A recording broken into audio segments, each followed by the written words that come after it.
सभी भाइयों बहनों के आपके अपने चैनल वाई सिटी बुक्स में एक बार फिर से स्वागत है। प्लीज़ जो लोग अभी तक हमारे चैनल को सब्सक्राइब नहीं किए होंगे जरूर सब्सक्राइब कर लेंगे। उसके बगल में बेल आइकन है उसे भी दबा देंगे जिससे कि नोटिफिकेशन आप लोगों के पास पहुंचता रहेगा। देखिए मैं बता दूं कि डेली करंट अफेयर की वीडियो प्रोवाइड की जाती है आप लोगों को। उसी कड़ी में आज 31 मई के जितने भी करंट के क्वेश्चन थे सारे क्वेश्चन को इसमें कवर किया गया है। देखिए इसकी पीडीएफ फाइल भी प्रोवाइड की जाती है। अगर आप इसकी पीडीएफ डाउनलोड करना चाहते हैं तो लिंक डिस्क्रिप्शन में दिया हुआ है। वहाँ से जाकर आप लोग वाई सिटी पब्लिकेशन नाम का हमारा टेलीग्राम चैनल है, वहाँ से जाकर आप लोग इसकी पीडीएफ प्राप्त कर सकते हैं। तो चलिए मैं देर ना करते हुए आज का सेशन स्टार्ट करता हूँ। चलते हैं, पहले क्वेश्चन को लेते हैं। क्या दिया हुआ है कि हाल ही में जारी फोर्ब्स की सूची में प्रथम भारतीय खिलाड़ी कौन बने हैं। बहुत ही इंपॉर्टेंट क्वेश्चन है।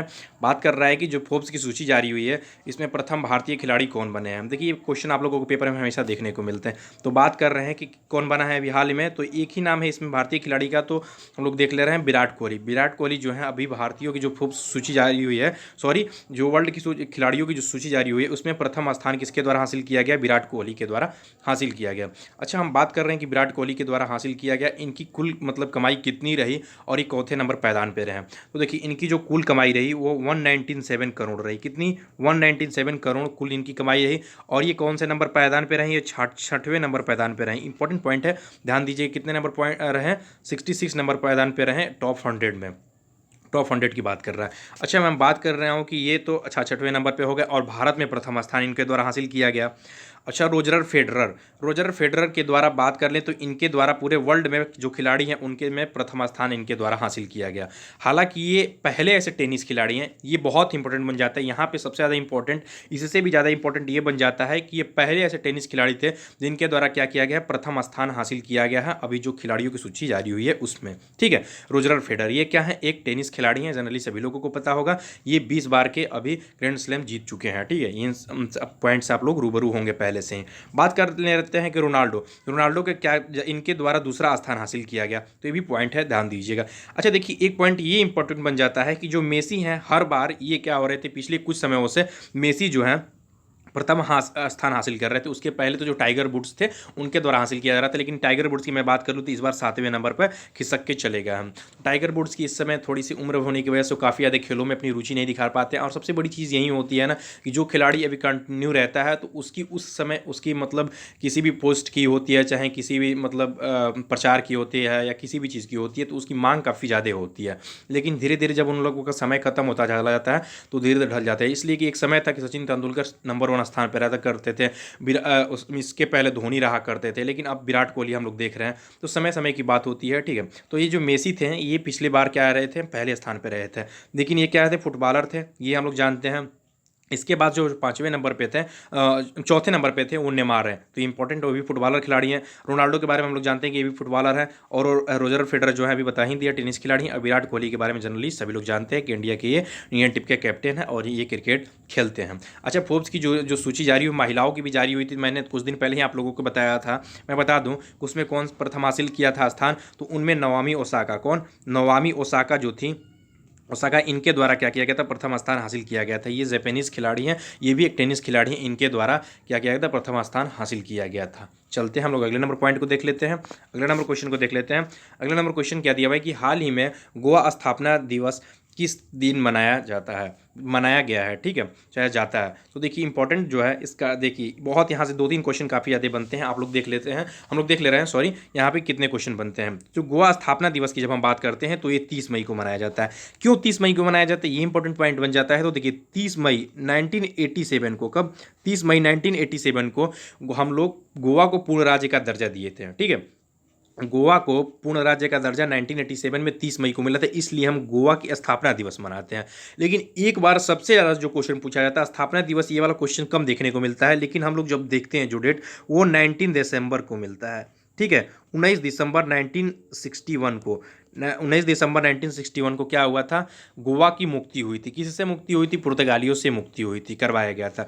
तो इसीलिए हम गोवा लिबरेशन डे के दिन में के रूप में या गोवा मुक्ति दिवस के रूप में हम लोग कब मनाते हैं? 19 दिसंबर को मनाते हैं। और एक पॉइंट और भी आ जाता है जो हम लोग कुछ दिन बाद भी देखेंगे, लेकिन हम लोग यहाँ पे भी देख ले रहे हैं क्या पूछा जाता है, गोवा क्रांति दिवस कब मनाया जाता है, तो ये मनाया जाता है 18 जून को मनाया जाता है। ठीक है, तो इस तरह के जितने भी पॉइंट आप लोग ध्यान दीजिएगा। गोवा क्रांति दिवस कब मनाया जाता है, 18 जून को मनाया जाता है। 30 मई को गोवा स्थापना दिवस मनाया जाता है। गोवा मुक्ति दिवस, या कहीं कहीं इंग्लिश को ही हिंदी में कन्वर्ट करके लिख देता है गोवा लिबरेशन डे किस दिन मनाया गया, तो वो 19 दिसंबर को मनाया जाता है। ये इंपॉर्टेंट फैक्ट है, आप लोग इस तरह से चेन बनाकर याद करेंगे तो काफ़ी चीज़ों को आप लोग आसानी से याद कर पाएंगे। ठीक है, चलते हैं अगले नंबर पॉइंट को हम लोग देख लेते हैं। अगला नंबर क्वेश्चन दिया भाई कि हाल ही में विप्रो के नए सीईओ एंड एमडी कौन बने हैं। बहुत इंपॉर्टेंट पॉइंट है, बात कर रहा है विप्रो के नए सीईओ एमडी कौन बने हैं, तो इसका जो राइट आंसर हो जाएगा क्या हो जाएगा, थियरी डेलापार्ट। थियरी जो डेलापार्ट है हाल ही में अभी विप्रो के सीईओ व एमडी बने हैं।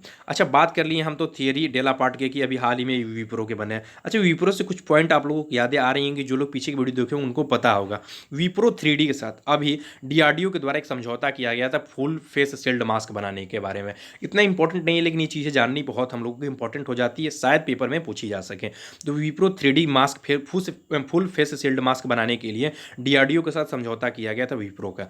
ठीक है, अच्छा बात कर रहे हैं विप्रो के सीईओ एमडी तो नियुक्त हो गया। अच्छा, एक पॉइंट दिया हुआ है एसएन राजेश्वरी। एसएन राजेश्वरी को बात हम कर ले तो अभी मैंने इन्हीं के बारे में कल ही बताया था। क्या बताया था कि ओरिएंटल इंश्योरेंस कंपनी, इनको क्या किया गया था, ओरिएंटल इंश्योरेंस कंपनी का अभी इनको हेड नियुक्त किया गया था। तो इसे इंपॉर्टेंट है, याद रख लीजिएगा, सीईओ एमडी इन्हें नियुक्त किया गया था। मार्केस ट्रायोजो के बारे में मैंने पूछा था और कल भी इनके बारे में भी हम लोगों ने पढ़ा था। क्या पढ़ा था, तो मार्केस जो ट्रायोजो है इनको न्यू डेवलपमेंट बैंक, क्या न्यू डेवलपमेंट बैंक अर्थात एनडीबी को इनको क्या किया गया था, इनको अभी अध्यक्ष के पद पर चुना गया था। तो इस तरह के पॉइंट याद रख लीजिएगा। ठीक है, केवी कामत की जगह लिए थे मार्केस ट्रायोजो, जो कि भारतीय मूल के थे, केवी कामत, और ये जो थे ये ब्राज़ील मूल थे, तो इसलिए इंपॉर्टेंट बन जाता है ये पॉइंट भी। चलते हैं हम लोग अगले नंबर क्वेश्चन को देख लेते हैं। अच्छा, कुछ पॉइंट्स हम लोग यहाँ पे और भी देख लेते हैं। तो विप्रो के बारे में देख लेते हैं। विप्रो की स्थापना कब हुई थी, तो विप्रो की जो स्थापना हुई थी 1945 को इसकी स्थापना हुई थी। ठीक है, इसका हेडक्वार्टर कहाँ पे है, तो इसका हेडक्वार्टर जो है बेंगलुरु में है। ये भी पॉइंट इंपॉर्टेंट है। और हम लोग कल भी देखे थे और यहाँ पे देख ले रहे हैं, सॉरी हम लोग कल इनके बारे में देखे थे। और बात कर लेंगे इनके चेयरमैन कौन है, तो ऋषद प्रेम जी हैं। कौन है, ऋषद जो है प्रेम जी, इन्हीं के अभी फिलहाल में अभी विप्रो के हेड बने हुए हैं। और एमडी एंड सीईओ अभी जो बन गए हैं, कौन बने हैं, थियरी डेलापार्ट बने हैं। चलते हैं हम लोग अगले नंबर क्वेश्चन को देख लेते हैं। अगला नंबर क्वेश्चन दिया हुआ है कि हाल ही में आर श्रीलेखा को किस राज्य का पुलिस महानिदेशक नियुक्त किया गया है। देखिए, मैं क्वेश्चन बताने से पहले आप लोगों को थोड़ी सी बता दूं कि ये वीडियो मैं प्रीमियर कर रहा हूँ, तो आप लोगों जितने ज़्यादा से ज़्यादा लोग आप लोग जुड़ेंगे, जितने ज़्यादा लोग इसको देखेंगे, मेरा थोड़ा सा अब मतलब एक क्या होता है कि जैसे मोटिवेशन टाइप पे मिलता है। जितने ज़्यादा लोग इससे हमारे चैनल से जुड़ेंगे और जितने ज़्यादा लोग हमारे चैनल से इस वीडियोस को देखेंगे और जितने ज़्यादा शेयर करेंगे, तो प्लीज़ आप लोग ज़्यादा से ज़्यादा लोगों को शेयर किया कीजिए। और यहाँ पे देखिए, आप लोगों को पूरी बेस्ट कंटेंट दिया जाता है। अगर किसी प्रकार की प्रॉब्लम है तो आप लोग कमेंट में लिखा कीजिए, आपका उसका निजात भी किया जाएगा। ठीक है, चलिए हम लोग चलते हैं क्वेश्चन पे। क्या कह रहा है कि हाल ही में आर श्रीलेखा को किस राज्य का पुलिस महानिदेशक नियुक्त किया गया है, महाराष्ट्र, उत्तर प्रदेश, केरल और हिमाचल प्रदेश। तो इसका राइट आंसर क्या हो जाएगा, इसका राइट आंसर हो जाएगा केरल। आर श्रीलेखा को अभी हाल ही में पुलिस महानिदेशक नियुक्त किया गया है। कहाँ का, तो केरल का। देखिए, ये 1987 की आईपीएस ये कैडर की अधिकारी के रूप में जानी जाती थी। ठीक है, अभी हाल ही में इनको क्या किया गया है, केरल का आईपीएस इनको क्या किया गया, पुलिस महानिदेशक के रूप में नियुक्त किया गया है। अच्छा, आप लोगों को एक क्वेश्चन और बताना है कि अभी उत्तर प्रदेश में फिलहाल में पुलिस महानिदेशक कौन है, ये आप लोग जरूर बताइएगा, क्योंकि इस तरह के पॉइंट आप लोगों को देखने को मिलते हैं। आप लोग कमेंट में इसका राइट आंसर जरूर दीजिएगा। अच्छा, हम बात कर ले रहे हैं कि फिलहाल में केरल के फिलहाल में अभी सीएम कौन है, तो पिनरई विजयन है। कौन है, पिनरई विजयन जो है फिलहाल में अभी यहाँ के अभी सीएम के पद पे बने हुए हैं। और आरिफ मोहम्मद खान, कौन, आरिफ मोहम्मद खान जो है यहाँ पे गवर्नर के पद पे बने हुए हैं। कैपिटल जनरली सभी लोग जानते हैं तिरुवनंतपुरम है। ठीक है, चलते हैं हम लोग अगले नंबर क्वेश्चन को देख लेते हैं। अगला नंबर क्वेश्चन क्या दिया हुआ है कि हाल ही में फीफा ने किसके साथ मिलकर हैशटैग सेफ होम अभियान लॉन्च किया है। देखिए, हैशटैग सेफ अभियान जनरली हम लोग सुनते आ रहे हैं, स्टे होम सेफ होम, तो ये उससे रिलेटेड चीज़ें नहीं है। हालांकि कोविड-19 से ही रिलेटेड है, लेकिन हम लोगों को इससे थोड़ा सा अलग रख के इस बारे में बताया गया। देखिए, बात कर रहे हैं क्या है, तो सेफ होम जो है अभी हम लोग देख रहे हैं कोविड-19 की वजह से घरों में क्या हो रहा है कि काफ़ी ज़्यादा हम लोग लॉकडाउन की वजह से अभी हिंसा देखने को मिल रही है। काफ़ी राज्यों के द्वारा इसके लिए हेल्पलाइन भी जारी किया गया, क्योंकि हम लोग जैसे बाहर के जैसे काफ़ी लोग जो लोग चले जाते हैं तो उस हिंसा कम देखने को मिलती थी, लेकिन अभी हिंसा काफ़ी ज़्यादा देखने को मिल रही है। इसी की वजह से फीफा के द्वारा एक अभियान चलाया गया है। किसके साथ मिलकर किया गया है, तो ये भी इंपॉर्टेंट बन जाता है, WHO के द्वारा, अर्थात वर्ल्ड हेल्थ ऑर्गेनाइजेशन के साथ मिलकर हैशटैग सेफ होम अभियान स्टार्ट किया गया है। इसके अंतर्गत क्या किया जाएगा, तो कि जो घरेलू हिंसा की घटना है उसको कम करने के बारे में तथा उनके जाँच हेतु के बारे में इस अभियान को चलाया गया है। तो इंपॉर्टेंट पॉइंट है, इसे ध्यान दीजिएगा। अच्छा, बात कर लें कि WHO की स्थापना जनरली सभी लोग जानते हैं, बार बार इसको हम रिपीट करते हैं, लगभग हम लोगों को ये एक दिन बीच करके या डेली हम लोगों को देखने को मिल ही जाता है। 7 अप्रैल 1948 को इसी दिन हम लोग स्वास्थ्य दिवस के रूप में ही मनाते हैं, जिस दिन हम WHO की स्थापना हुई थी। इसका हेडक्वार्टर जिनेवा है। जिनेवा कहाँ पे है, स्विट्जरलैंड में है। टेड्रोस अधानोम जो है फिलहाल में यहाँ के हेड बने हुए हैं। चलते हैं हम लोग अगले नंबर क्वेश्चन को देख ले रहे हैं। देखिए कुछ बैकग्राउंड की आवाज़ें आ सकती हैं इसलिए कि बारिश हो रही है, ठीक है, तो सॉरी दोस्तों उसके लिए। बात कर रहे हैं कि हाल ही में किसके द्वारा फ्रांस में वैज्ञानिकों के क्षेत्र में दिए जाने वाले सर्वश्रेष्ठ पुरस्कार क्रिस्टोफ मेरी एक्स जीता है। तो बात कर रहे हैं कि कौन सा पुरस्कार जो सर्वश्रेष्ठ पुरस्कार है फ्रांस का, तो क्रिस्टोफ मेरी एक्स जो पुरस्कार है वो फ्रांस का वैज्ञानिकों के क्षेत्र में दिए जाने वाला सर्वश्रेष्ठ पुरस्कार है। ये किसके द्वारा जीता गया, ये इंपॉर्टेंट बन जाता है। तो ये भी हाल ही में क्वैरेसा अब्दुल करीम जो है एक लेडीज़ हैं, इन्हीं के द्वारा भी क्या किया, हाल ही में जीता गया। ये किस क्षेत्र में दिया गया है, तो ये याद रख लीजिएगा, इनके द्वारा क्या किया गया, HIV के से संबंधित शोधकर्ता के रूप में इनको दिया गया है। HIV से संबंधित कुछ शोध किए हैं इनके द्वारा, तो उन्हीं के क्षेत्र में अभी क्या दिया गया है, इनको ये पुरस्कार दिया गया है। तो इस तरह के पॉइंट आप लोग ध्यान दीजिएगा, ठीक है। चलते हम लोग अगले नंबर क्वेश्चन को देख लेते हैं।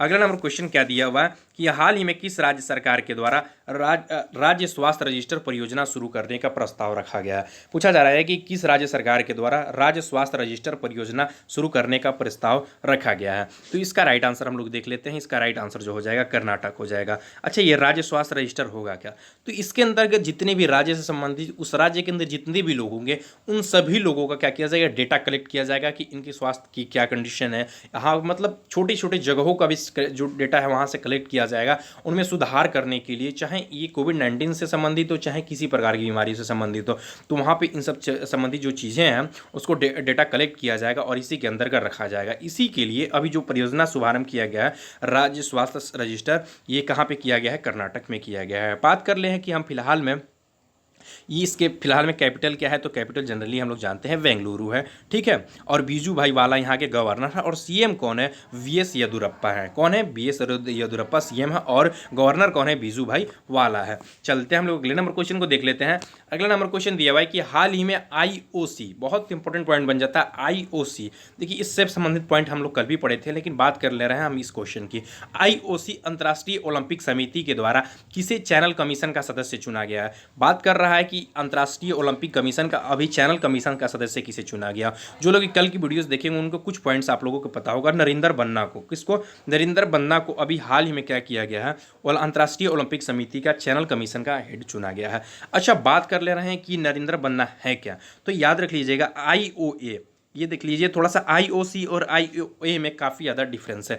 IOC मतलब इंटरनेशनल ओलंपिक कमेटी की बात कर रहा है, लेकिन IOA की बात कर ले तो इंडियन ओलंपिक एसोसिएशन, याद रख लीजिए इंडियन ओलंपिक एसोसिएशन की ये फिलहाल में क्या है, ये हेड है। और इन्हीं के द्वारा कल जो लोग वीडियो देखे उनको पता होगा कि अभी क्या किया गया, गोवा का जो राष्ट्रीय खेल होने वाला था गोवा के अंतर्गत, उसे इनके द्वारा एक चिट्ठी भेजी गई। उसके बाद से वहाँ के गोवा के जो उप मुख्यमंत्री हैं उनके द्वारा क्या किया गया, उसे अनिश्चित काल के लिए क्या कर दिया गया, ट्रांसफ़र कर दिया गया, ठीक है। उसे जब होगा वो कराया जा सकता है, ये अभी अनिश्चित काल के लिए कर दिया गया, इसकी कोई प्रामाणिकता नहीं बताई गई है, ठीक है। इंपॉर्टेंट पॉइंट है, इसे ध्यान दीजिएगा। चलते हैं हम लोग अगले नंबर क्वेश्चन को देख लेते हैं। अगला नंबर क्वेश्चन क्या दिया हुआ है, अगला नंबर क्वेश्चन दिया हुआ है कि हिंदी पत्रकारिता दिवस किस दिन मनाया जाता है। बहुत इंपॉर्टेंट पॉइंट है, पूछा जा रहा है कि हिंदी पत्रकारिता दिवस किस दिन मनाया जाता है। 27 मई को, 28 मई को, 29 मई को, 30 मई को। तो इसका राइट आंसर हम लोग देख ले रहे हैं। इसका राइट आंसर क्या हो जाएगा, बहुत इंपॉर्टेंट क्वेश्चन है और ये क्वेश्चन जनरली जो लोग यूपी पुलिस का पेपर दिए होंगे उन लोगों को ये क्वेश्चन के बारे में पता होगा, ठीक है। देखिए हम बता रहे हैं कैसा है ये क्वेश्चन। देखिए हिंदी पत्रकारिता दिवस, अभी देखने पर शायद ये चीज़ें नहीं पता चल पा रही होंगी, यूपी पुलिस में इस तरह का क्वेश्चन पूछा था, लेकिन जो लोग दिए होंगे 41,520 वाली वैकेंसी जो आई थी उसमें ये क्वेश्चन पूछा हुआ था। बात कर रहे हैं कि हिंदी पत्रकारिता दिवस किस दिन मनाया जाता है, तो ये 30 मई को मनाया जाता है। ये क्यों मनाया जाता है, ये इंपॉर्टेंट बन जाता है। तो देखिए अभी इसी दिन किसके द्वारा ये इंपॉर्टेंट बन जाता है, तो जुगल किशोर शुक्ल, याद रख लीजिएगा, जुगल किशोर शुक्ल के द्वारा क्या किया गया था, सर्वप्रथम दुनिया के पहले हिंदी साप्ताहिक पत्र, इंपॉर्टेंट है, भारत की नहीं दुनिया के पहले हिंदी साप्ताहिक पत्र उदंड मार्तंड, याद रख लीजिएगा, उदंड मार्तंड का क्या किया गया था, प्रकाशन किया गया था। कहाँ पे किया गया था, तो कलकत्ता में किया गया था। इंपॉर्टेंट है इस तरह के पॉइंट। देखिए 3-4 पॉइंट बना, पूछा जाए, ये क्वेश्चन पूछा गया उदंड मार्तंड का प्रकाशन किसके द्वारा किया गया था, तो जनरली वहाँ पे मैं ये भी बता दे रहा हूँ कि वहाँ पे इसका राइट आंसर नहीं दिया था, तो वहाँ पे ये पुलिस के द्वारा जो है उस क्वेश्चन को निरस्त कर दिया गया था, सबको नंबर दे दिया गया था। ठीक है, तो उदंड मार्तंड जो था ये किसके द्वारा किया गया था, तो ये जो किया गया था ये जुगल किशोर शुक्ल के द्वारा इसका प्रकाशन किया गया था, कलकत्ता में किया गया था। तो इस तरह के पॉइंट आप लोग ध्यान दीजिएगा। इसीलिए हिंदी पत्रकारिता दिवस जो मनाया जाता है 30 मई को मनाया जाता है। चलते हैं हम लोग 30 मई से एक पॉइंट और भी देखें, तभी पीछे क्या है, गोवा को जो स्थापना दिवस मनाया जाता है 30 मई को ही मनाया जाता है। चलते हैं हम लोग अगले नंबर क्वेश्चन को देख लेते हैं। अगला नंबर क्वेश्चन दिया है कि हाल ही में किस प्रसिद्ध गीतकार, ज्योतिषकार, राज्यसभा सांसद की मृत्यु हो गई। देखिए ये जो दिया है स्लैश करके, इसका मतलब आप लोग समझ सकते हैं कि ये 3 लोगों की बात कर रहा है, तो यहाँ उपयुक्त तो सभी तो आंसर हो जाएगा। लेकिन हमारा करंट अफेयर्स की वीडियोस का मतलब ये नहीं होता है कि हम लोग इसका राइट आंसर जाने और हम लोग इसको मॉक टेस्ट पे लगा, लेकिन हमारा ये इंपॉर्टेंट होता है कि हम कितना ज़्यादा एक वीडियो से, एक क्वेश्चन से हम लोग उसको कितने क्वेश्चन को कवर कर पा रहे हैं। तो बात कर रहे हैं कि गीतकार की बात कर ले, तो योगेश गौर जो है एक प्रसिद्ध गीतकार थे। अभी हाल ही में इनकी क्या हो गई है, मृत्यु हो गई है। तो ये भी पॉइंट है, याद रख लीजिएगा। इनके द्वारा एक बहुत प्रसिद्ध पुस्तक लिखी गई थी, कौन सी, पहेली वह कहीं दूर जब दिन। ठीक है, याद रख लीजिए क्या नाम है, पहेली वह कहीं दूर जब दिन। इनकी एक प्रमुख क्या लिखी गई थी, कविता लिखी गई थी। और बता दूं कि इनके द्वारा बहुत सारी ऐसी कविताएं थी जिनके द्वारा, किसके द्वारा गाया गया था, लता मंगेशकर के द्वारा। इनकी बहुत सारी कविताएं हैं जिनके द्वारा गाया गया था, लता मंगेशकर के द्वारा। ठीक है, इंपॉर्टेंट पॉइंट है। एक पॉइंट और भी दिया हुआ है, गीतकार के बारे में जान लिया, अब ज्योतिष के बारे में जान लेते हैं। वेजन दारूवाला जो थे, इनकी अभी मृत्यु हाल ही में कोविड-19 अर्थात कोरोना की वजह से हो गई है। ये एक प्रसिद्ध क्या थे, राष्ट्रीय व अंतर्राष्ट्रीय पुरस्कार प्राप्त किए हुए एक प्रसिद्ध ज्योतिष के रूप में जाने जाते थे। तो ये भी इंपॉर्टेंट है इस तरह के पॉइंट। बात कर ले रहे हैं वीरेंद्र कुमार को, तो वीरेंद्र कुमार क्या थे, तो वीरेंद्र कुमार ये राज्यसभा सांसद थे। क्या थे, राज्यसभा सांसद थे और लोकसभा सांसद भी रह चुके हैं। ठीक है, ये मलयालम के लेखक के रूप में भी जाने जाते थे, याद रख लीजिएगा, ये मलयालम के लेखक के रूप में भी जाने जाते थे। कहाँ से चुने गए थे, तो ये केरल से लोकसभा सांसद में 2 बार चुने गए थे। तो इंपॉर्टेंट पॉइंट है, इस तरह के पॉइंट याद रख लीजिएगा। हिमालय की यात्रा इनके द्वारा भी एक पुस्तक लिखी गई थी और ये 2 बार राज्यसभा सांसद भी रह चुके हैं। तो ये भी इंपॉर्टेंट है, ध्यान दीजिएगा। चलते हैं हम लोग कुछ पॉइंट रख लेते हैं, जो मुझे इंपॉर्टेंट लगता है उसे मैं रख लेता हूं। बात कर रहे हैं कि हाल ही में छत्तीसगढ़ राज्य के पहले मुख्यमंत्री अजीत जोगी का निधन हो गया। देखिए बहुत इंपॉर्टेंट बन जाता है कि छत्तीसगढ़ राज्य के पहले मुख्यमंत्री की बात कर रहा है, जो पहले मुख्यमंत्री थे उनका भी क्या हो गया, हाल ही में निधन हो गया है। ठीक है, तो इंपॉर्टेंट है इस तरह के पॉइंट, किसका निधन हो गया है, अजीत जोगी के। तो इस तरह क्वेश्चन आप लोगों को 110% देखने को पेपर में मिलते हैं। अगले नंबर पॉइंट को हम लोग देख लेते हैं कि विश्व जूनियर बैडमिंटन को अगले साल जनवरी में कराने का फैसला लिया गया है। देखिए काफ़ी ज़्यादा चीज़ों को मैं बता रहा हूँ, ऑलरेडी बताते आया हूँ कि चाहे बैडमिंटन शूटिंग फेडरेशन हो, बैडमिंटन फेडरेशन हो, चाहे जो भी हो, मुक्केबाजी हो, चाहे आप लोगों को ओलंपिक तक बात कर ले, जो कि विश्व स्तर पर सबसे बड़ा गेम माना जाता है, उसे भी टाल दिया गया है। तो काफ़ी ऐसी गेमों को जो है अभी स्थगित कर दिया जा रहा है, कितनों को अनिश्चित काल के लिए किया जा रहा है, कितनों को खत्म कर दिया जा रहा है, कितनों को 2-4 साल तक के लिए पोस्टपोन्ड कर दिया जा रहा है। तो उसी कड़ी में इन सब पॉइंट्स आप लोगों को क्वेश्चन देखने को मिल सकते हैं। ठीक है, विश्व जूनियर बैडमिंटन को अगले साल जनवरी में कराने का फैसला लिया गया है। और कब से कब तक कराया जाएगा ये भी इंपॉर्टेंट बन जाता है। तो 11 जनवरी से, कब से, 11 से 16 जनवरी तक इसे कराए जाने की बात सामने आई है। ठीक है, चलते हैं अगले नंबर पॉइंट को देख लेते हैं। अगला नंबर पॉइंट दिया हुआ है कि हाल ही में उत्तर प्रदेश सरकार ने अपनी 800 किलोमीटर रोड को हर्बल रोड के रूप में विकसित करने का फैसला लिया है। पूछा जा सकता है कि अभी उत्तर किसके द्वारा 800 किलोमीटर रोड पर हर्बल रोड के रूप में विकसित करने का बात किया गया है। तो अभी उत्तर प्रदेश सरकार के द्वारा 800 किलोमीटर रोड में हर्बल रोड के रूप में विकसित करने का फैसला लिया गया। अच्छा, ये हर्बल रोड है क्या, तो देखिए हर्बल हम लोग जानते हैं जनरली हर्बल ये चीज़ें हर्बल आती हैं, जैसे पतंजलि वगैरह में सब आप लोग देखते हैं, बजाज वगैरह की जो भी चीज़ें मतलब स्वदेशी होती है उसमें हर्बल चीज़ों हम लोग देखते हैं। तो हर्बल कहने का मतलब है जो पीपल का पेड़ है, जो नीम का पेड़ है, मतलब कुछ औषधि वगैरह संबंधी जितने भी पेड़ वगैरह होते हैं जो कि हमारे क्या होते हैं आयुर्वेद के रूप में कार्य करते हैं, उन्हीं को क्या किया जाएगा, रोड के दोनों तरफ लगाने की बात कही गई है। और कितने किलोमीटर में लगाई जाएगी, तो 800 किलोमीटर रोड पर हर्बल रोड बनाने की बात कही गई। किसके द्वारा कही गई है, तो उत्तर प्रदेश सरकार के द्वारा कही है। तो इस तरह के पॉइंट आप लोग ध्यान दीजिएगा। देखिए इसकी आंसर की भी प्रोवाइड की हुई है। अगर आप इसकी पीडीएफ चाहते हैं तो आप हमारे टेलीग्राम ग्रुप पर जुड़कर आसानी से इसकी पीडीएफ फाइल भी डाउनलोड कर सकते हैं। ठीक है, वाईसीटी पब्लिकेशन नाम का हमारा पीडीएफ फाइल है, सॉरी हमारा टेलीग्राम चैनल है और वहाँ से जुड़कर इसकी पीडीएफ फाइल भी प्राप्त कर सकते हैं। तो प्लीज़ आप लोग चैनल से जुड़िए, वीडियोज़ को ज़्यादा से ज़्यादा शेयर कीजिए और वीडियोज़ अच्छा लगे तो लाइक जरूर कीजिएगा। और मैं बता दूं कि वाईसीटी आप लोगों के लिए हर प्रकार की बुक्स अवेलेबल कराती है और आप किसी प्रकार की बुक्स को चाहते हैं तो आप लोग वाईसीटी के ऑफिशियल साइट पर जाइए, वहाँ से बुक्स को परचेज भी कर सकते हैं। अदरवाइज जो लिंक आप लोगों को दिया हुआ है वहाँ से, नंबर भी दिया हुआ है, वहाँ से आप लोग कॉन्टैक्ट भी कर सकते हैं या व्हाट्सएप पर मैसेज करके भी जानकारी प्राप्त कर सकते हैं। तो प्लीज़ चैनल से जुड़िए और हमारी वीडियोज़ को लाइक ज़रूर कीजिएगा। थैंक यू दोस्तों, थैंक यू।